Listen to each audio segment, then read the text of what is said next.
Olá, pessoal, sejam todos e todas bem-vindos e bem-vindas. Estamos começando mais um encontro aqui pela nossa TV Revelar, o programa Principiante Espírita, na live das 12 horas, que vai ao ar todas as terças-feiras ao meio-dia, aqui no nosso canal. Pedindo a você que se inscreva, curta, comente, compartilhe os nossos vídeos nas suas redes sociais, se torne membro, use a chave Pix e apoie os nossos projetos.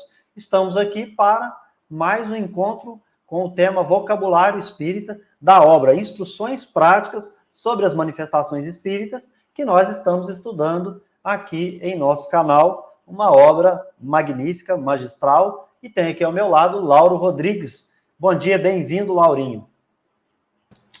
Olá, Beto. Espero que esteja tudo bem com você e com todos, e que você também, com você que está nos assistindo agora. Vamos dar, né, continuidade a esse vocabulário espírita, muito importante, por sinal, entendemos um pouco o significado das palavras dentro da doutrina espírita. Beto, te devolvo. Muito bem, Laurinho. Então, prosseguindo aqui com os nossos estudos dessas palavras, hoje nós teremos aqui a palavra êxtase, que advém do grego êxtasis, arrebatamento, arroubo de espírito, feito de existem, tomar de espanto. Paroxismo da emancipação da alma durante a vida corporal, de que resulta a suspensão momentânea das faculdades perceptivas e sensitivas dos órgãos. Nesse estado, a alma não se prende mais ao corpo, senão por laços fracos, que ela procura partir. Pertence mais ao mundo dos espíritos, que ela entrevê, do que ao mundo material. O êxtase é, algumas vezes, natural e espontâneo. Pode também ser provocado pela ação magnética, e, nesse caso, é um grau superior de sonambulismo. Ô, Lauro, antes da gente entrar aqui nessa questão das palavras, os seus significados, né?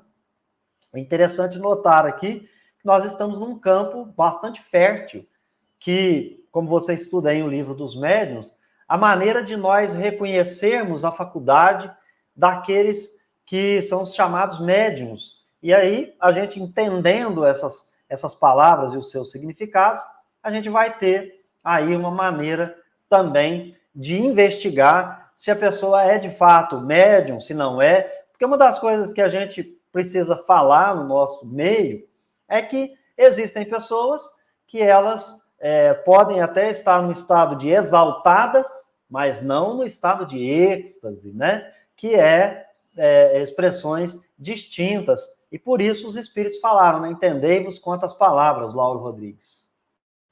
É assim, Beto, né? E ao afirmarmos que alguém está em êxtase, do ponto de vista da doutrina espírita, então estamos afirmando que essa pessoa está num grau máximo de sonambulismo, o grau mais elevado, né?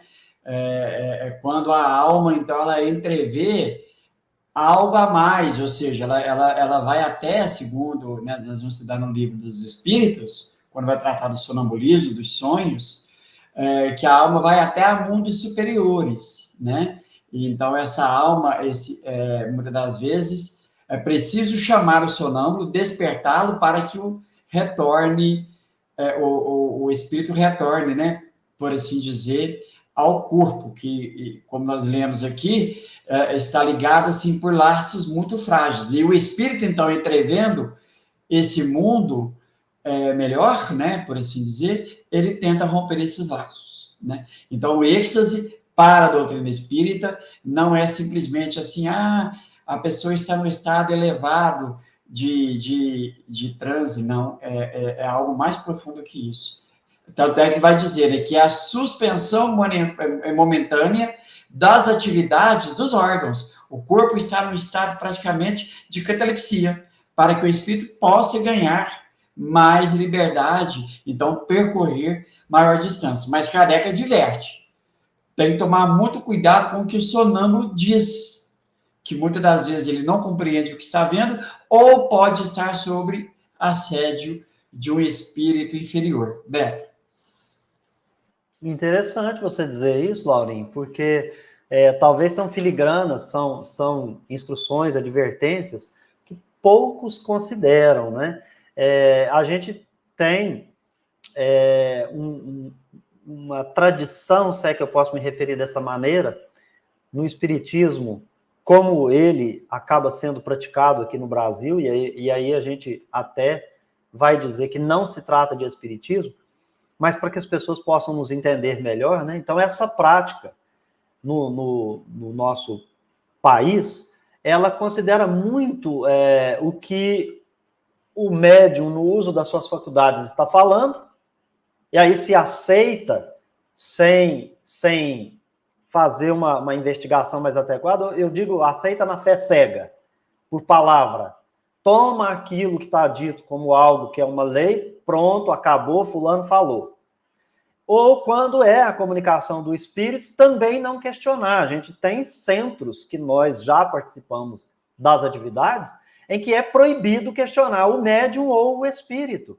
Que às vezes a gente vai dizer, olha, pelo que a gente estudou, existe também a opinião pessoal do médium que influencia na comunicação e também tem a ignorância do próprio espírito pela sua inferioridade moral, ele não tem o conhecimento das leis que regem o mundo espiritual, basta estudar a escala espírita, né? Então, Laurim, achei muito relevante essas advertências que as pessoas precisam levar em consideração, né? O que está sendo falado, né? Tem bom senso, tem lógica, está condizente com o que nós estudamos na doutrina, é uma opinião pessoal, né?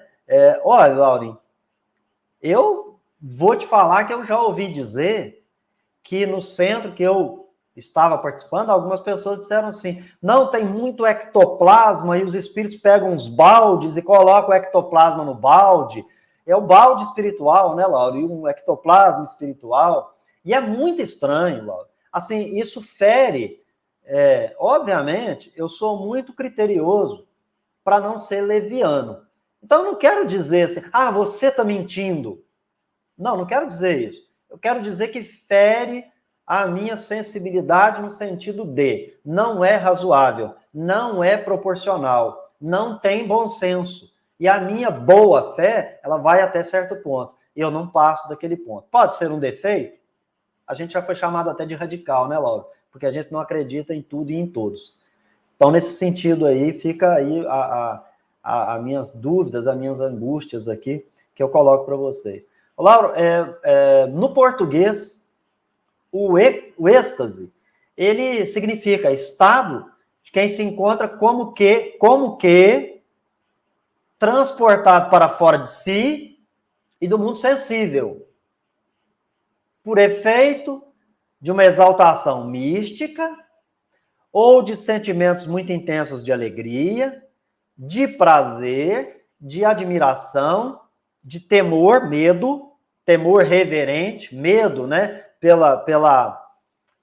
Aquela, vamos dizer assim, entidade, talvez, né, que está ali se manifestando, mas também no português se refere a uma doença, a uma patologia, que seria também a absorção de uma ideia fixa, acompanhada de perda de sensibilidade, bem como de motricidade.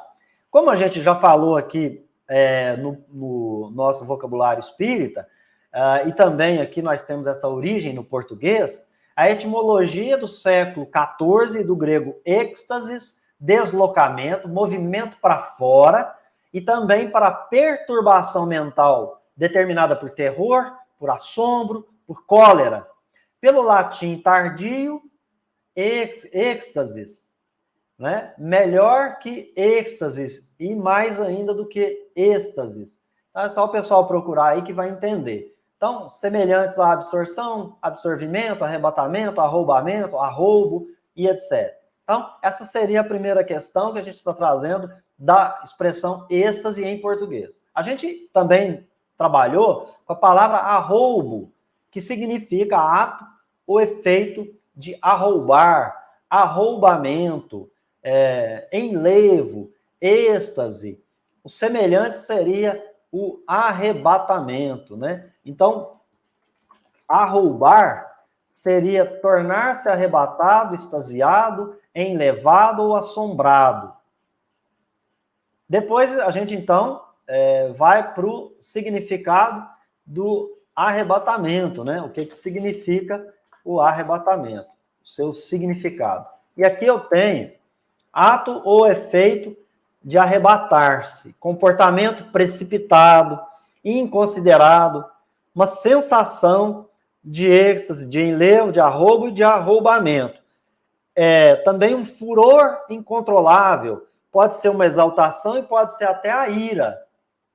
E por fim, Lauro, mas não esgotando, paroxismo, espasmo agudo ou convulsão, momento de maior intensidade de uma dor ou de um acesso, recorrência ou intensificação súbitas dos sintomas de uma afecção, estertores de um agonizante, ato de excitar, de estimular, vem do grego paroxusmos, susmos, né? Paroxusmos, alguma coisa nesse sentido aqui que eu não falo grego. Então, eu queria passar para você comentar. Então, por isso que é importante, né, quando nos depararmos com palavras assim, pesquisar e tentar entender, né? Por exemplo, paroxismo, né? Então, é uma intensidade, né, maior de liberdade, por exemplo, da alma, quando o corpo, então, se encontra num estado de atividade orgânica praticamente nula, né? Nós temos aí algumas referências nos evangelhos, né? O próprio Jesus, quando ele vai até Lázaro, né, que se encontrava, entre aspas, morto, o próprio Jesus vai dizer, quando ele recebe a notícia, que Lázaro dorme, né? Então, Jesus foi lá e simplesmente com a sua força magnética, sua capacidade, seu poder magnético, ele trouxe Lázaro, tirou Lázaro daquele estado de sonambulismo. Por que eu estou falando isso? Porque o sonambulismo, o êxtase, ele se dá naturalmente, espontaneamente. Então, a pessoa está em determinado lugar, de repente, as suas atividades orgânicas param e o espírito ganha essa liberdade. Como também pode ser provocado pelo magnetismo. Nós vamos ver, e quem pode provocar? O magnetizador enquanto encarnado, e também os espíritos desencarnados também têm essa capacidade de magnetizar, conduzindo a pessoa a um estado de sonambulismo, de êxtase, Beto. Contribuindo aí, Lauren, no caso do exemplo dado aí do Lázaro, poderia ser catalepsia, porque catalepsia é também conhecida como catatonia, condição na qual os músculos do corpo ficam paralisados e rígidos, com uma rigidez tão intensa que vai lembrar uma pessoa que está morta. E isso pode causar a impressão de que está com o rigor mortis. Quando a pessoa morre, passa um tempo, ela fica rígida. Então, que seria o caso lá, penso eu, do Lázaro, né? Que estava nesse estado tão superior de sonambulismo que entrou em catalepsia e o seu ficou parecendo rigor mortis por conta de quê? Nesse estado, a alma não se prende mais ao corpo, senão por laços fracos que ela procura partir. Pertence mais ao mundo dos espíritos que ela entrevê do que ao mundo material, né? Enfim, então, acho que entra bem no seu exemplo aí. Sim, Beto. E quando nós formos estudar no Livro dos Espíritos sobre o sonambulismo, sonhos, né? Nós vamos ver falando sobre isso, que o corpo ele se torna para o espírito nesse estado de sonambulismo como se fosse uma mesa, um objeto, porque está inerte, completamente inerte. É um estado de catalepsia, né? Letargia mais profunda. Muito bem, e aí a gente também, lembrando aqui, nessa palavra, diz o seguinte, ó, o êxtase é algumas vezes, natural e espontâneo. Pode também ser provocado pela ação magnética. E, nesse caso, é um grau superior de sonambulismo. Então, penso eu, Lauren, que ele depois do ponto e vírgula, ele está dizendo que pode ser provocado pela ação magnética. Quando ele é provocado, ele atinge um grau superior ao sonambulismo, né? Que não é o caso do Lázaro. O Lázaro ali provavelmente foi alguma questão patológica, né? Ou seja, natural e espontâneo, mas aí ele então entrou em catatonia. Já esse, pelo ação magnética, ele toma um grau superior de sonambulismo. E aí, penso eu, que a gente poderia citar o exemplo do Chico. Eu não trabalhei próximo ao Chico, eu não tenho história para contar do Chico. Tudo que eu falo aqui, que eu ouvi dizer, eu li em algum lugar.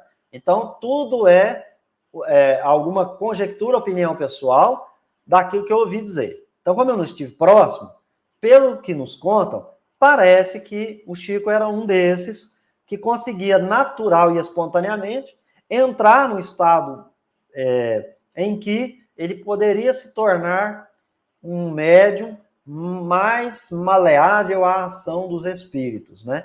Porque ele parecia quase que se entregar, né? E aí, como você já explicou aqui algumas vezes no estudo do Livro dos Médiuns, né? A gente também verifica ali uma possessão, mas não aquela possessão no sentido ruim, pejorativo da palavra, mas aquela em que ele permite bons espíritos tomar conta para dar uma boa mensagem sem que ele pudesse interferir de alguma maneira, né? Então, passo para você. Beto. Aí, Beto, aqui o êxtase, ele é um grau superior do sonambulismo, sendo ele provocado ou sendo ele espontâneo. Quando por exemplo, a pessoa, né, ela entra nesse estado de sonambulismo, então ela começa a dizer que está num mundo melhor, está vendo, pode ser o estado de êxtase. Aí ele pode ser tanto provocado quanto magnético, porque é natural, porque é uma condição física, né? E quem consegue isso? Você acabou de citar espíritos que já estão numa condição moral mais elevada. Aí você citou o Chico, por exemplo. Então quer dizer o seguinte, que aí nas investigações, a lei do progresso do conhecimento, Kardec, então, depois vai dizer, né, que o êxtase, ou provocado ou né, natural, que ele será um grau superior ao sonambulismo. Então, é isso que eu entendi. Ou seja, então, aquela primeira conjectura que eu fiz pelo texto de interpretação, ela não condiz. Então, eu aprendi com você agora que o êxtase é um grau superior de sonambulismo, seja ele magnético ou natural. Beleza, perfeito. Então, isso também melhora e explica por que o Chico, sendo natural, ele conseguia atingir um estágio bem superior para poder ali se tornar um instrumento mais adequado para grandes manifestações ali de espíritos bons, né? E aí, quando a gente está dizendo isso, não é no sentido de que toda comunicação vinda de um espírito bom, ela tem que ser tida à conta de que é lei, tábula rasa e etc. Um espírito bom pode se comunicar, mas se você ler lá na escala espírita quais são as qualidades dos espíritos, o que eles conhecem, né? A gente vai ter uma ideia de que uns são muito bons, mas não têm ciência, outros têm ciência, mas então tem uma série ali de graus, etc. Então, obrigado pela sua intervenção, devolvo para você para a gente poder ir para a próxima fala.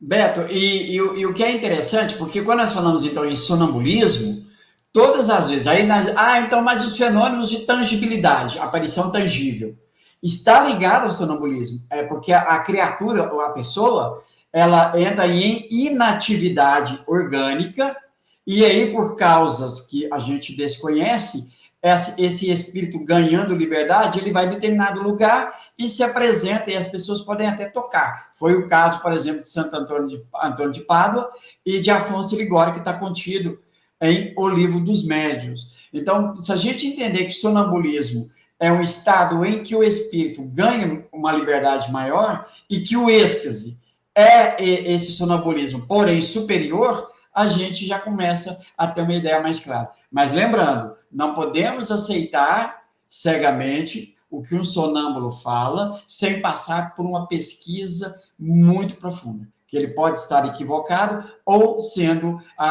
como eu disse, obsediado por um espírito inferior, né? E não significa porque ele mas é uma alma boa, uma alma digna, ele pode ser assediado por um obsessor? Pode. Um obsessor pode tentar ludibriar ele tranquilamente, porque ele está vislumbrado com o que ele está vendo. E aí fica facinho dele ser ludibriado por um espírito inferior. Beto. Perfeito, Lauren. Então, vamos passar para outra palavra, que é fadas, e aqui a gente extrai uma maneira de se estudar o espiritismo conforme Kardec o fazia, né? Então, acho bem interessante aqui a gente prestar atenção nessas explicações. E ele vai falar das fadas, histórias lúdicas, né, que pertencem aí ao imaginário popular de todas as nações, né? Então, fadas, do latim fata. Segundo a crença vulgar, crença popular, as fadas são seres semimateriais dotados de um poder sobre-humano, para além do humano. Então, semimateriais. São boas ou más, protetoras ou malfazejas. Podem tornar-se à vontade visíveis ou invisíveis e assumir todas as espécies de formas. As fadas sucederam na Idade Média e entre os povos modernos, as divindades subalternas dos antigos. Se separarmos suas histórias do maravilhoso com que lhes veste a imaginação dos poetas e a credulidade popular, encontraremos nelas todas as manifestações espíritas de que somos testemunhas que se produziram em todas as épocas. É incontestavelmente aos fatos desse gênero que essa crença deve sua origem. Nas fadas, que se diz presidirem o nascimento de uma criança e segui-lo no curso da vida, se reconhecem sem esforço os espíritos ou gênios familiares, suas inclinações mais ou menos boas e que são sempre o reflexo das paixões humanas, as colocam naturalmente na categoria dos espíritos inferiores ou pouco adiantado. Depois vai ter mais informações lá na palavra politeísmo, Lauro Rodrigues. Então, né, Beto? Então, temos aí uma explicação clara, né? Até para explicar, para nos esclarecer acerca dessa ideia de fada, né? Então, mas de onde saiu esse mito da fada? Isso não surgiu de uma imaginação, é porque pessoas viram espíritos, né? Que não souberam entender, não conseguiram entender, logo colocaram na conta de um ser sobre-humano, e vai dizer semimaterial, que pode se tornar visível para as pessoas. Então, a gente poderia, o nome fada, Beto, que é eu conjecturando, se não tivesse um nome viciado, como sendo um ser sobre-humano, né? Algo que ele provoca fenômenos sobrenaturais, nós poderíamos empregar isso naturalmente. E por isso Kardec vai dizer assim, até nos livros, nos contos, da mula sem cabeça, aquela coisa toda, a gente extrai dali ensinamentos morais de grande valia, né? Mas precisa expurgar primeiro o nome, por exemplo, fada, como foi dito, dessa ideia de um ser sobrenatural. Como, por exemplo, mula sem cabeça, né? Não dá para se usar, porque é algo que todo mundo vai levar na conta de algo sobrenatural, e a gente sabe que o Espiritismo não trabalha com isso. Beto. Perfeito. Eu extraio daqui, Lauri, como estudar, como analisar os mitos e as lendas, como fazer uma observação racional de uma comunicação, de uma história que vai tratar de questões semelhantes a fenômenos espíritas. Para que as pessoas não coloquem tudo no mesmo balaio e peguem uma coisa séria, como é um fenômeno espírita, e fale assim, não, isso é igual a historinha da carochinha, da fada, do não sei do que. Quer ver? Então ele vai dizer assim, segundo a crença vulgar, as fadas são seres semimateriais dotados de um poder sobre-humano. Bom, os espíritos, eles são incorpóreos. Elas são boas ou más, protetoras ou malfazejas. Na escala espírita, eu tenho espíritos bons, espíritos inferiores, espíritos superiores, espíritos puros. Podem tornar-se à vontade visíveis ou invisíveis, fenômenos de aparições tangíveis. Assumir todas as espécies de formas. Capítulo 14, a Gênese e Perispírito. As fadas sucederam na Idade Média entre os povos as divindades subalternas dos antigos. Ou seja, eu já tinha uma história. Aí alguém explicou do jeito que compreendeu. Mas não conhece a lei que rege o mundo espiritual, tem temor, medo, né? entre aquele povo já existiam os que eram médiuns, os exaltados, os sonâmbulos, mas não se explicava, não se sabia. Então, de repente, matava, inclusive, aquele que parecia não seguir o normal. A maioria não tinha essas faculdades ostensivas. Quem aparecia com isso, vamos matar, porque o demônio está ali. Aí, o Kardec diz assim, uma história sucedeu a outra, uma lenda sucedeu a outra, um mito sucedeu a outro. Tem fundo de verdade? Tem. Como? A gente separa a história do maravilhoso, a parte do maravilhoso, e tenta explicar racionalmente. Aquilo que é produto da imaginação, você deixa de lado. Aquilo que é produto de uma crença e de uma fé cega, você deixa de lado. Aí você vai procurar o quê? As manifestações espíritas estão ali presentes. Quais? Todos os fenômenos, a gente mencionou alguns aqui, a escala espírita, a questão da forma que assume o perispírito pela vontade e pensamento do próprio espírito, né? Nas fadas, que despresidiam o nascimento, né? Então tinha aquelas lá que acompanhavam o Peter Pan, que não sei o quê. Então esquece o menino que não cresce, que é todo irresponsável, né? Tá velho e não cresce, né? A síndrome do Peter Pan. Aí tem lá um espírito familiar que é um afeto, que quer que melhore, e ele tá ali. E vez ou outra, nós podemos ter alguém com a síndrome do Peter Pan, Laurinho, que é médium também, que ele começa a conversar com o espírito. E daí a coisa fica feia, porque ele vai, já com esse problema, vai contar ao outro, fala assim, vamos internar porque tá louco. Mas, na verdade, nada mais é do que o próprio espírito familiar, aquele que é afeiçoado, que está ali intuindo, dando conselhos, e talvez, pela ignorância, pela inferioridade, pela má vontade, ele não aceita, né, aquelas informações, ou não reconhece verdade naquilo, imagina que está doido, etc. Aí, veja, ele vai dizer assim, olha, quando você observa as histórias desses mitos, dessas lendas, como é o caso das fadas, você vai observar que muitas estão vinculadas às paixões humanas. O que significa? Que é um espírito um pouco mais elevado que aquele que ele está ajudando, mas ele tem as mesmas paixões, está no processo. Mas é um espírito familiar que está ali para tentar ajudar, para tentar socorrer, e é preciso ter cuidado com isso, né? Então, era esse o comentário que eu tinha para fazer. Passo para você, Lauro Rodrigues, e a gente se encontra num próximo vídeo. Até lá. Beleza, Beto. Então é isso. Temos que lembrar que a manifestação espírita existe de todos os tempos da humanidade, né? Então, sempre que existiu seres humanos, homens, pessoas, existiram manifestações de espíritos. E de acordo com a crença de cada dos povos, da cultura, até mesmo, né, devido ao estado de ignorância eu quero dizer aqui, falta de conhecimento, né, foram atribuindo nomes a esses seres que ninguém conseguiu explicar, sendo deuses, sendo aí chamadas fadas, os gênios, enfim, por aí vai. Mas lembrando que sempre são manifestações de espíritos, tá? Não há manifestações de animais, de almas de animais. Sempre lembrar, quem se manifesta é o espírito. Se a pessoa diz que viu um animal, é porque aquele espírito, por ser inferior,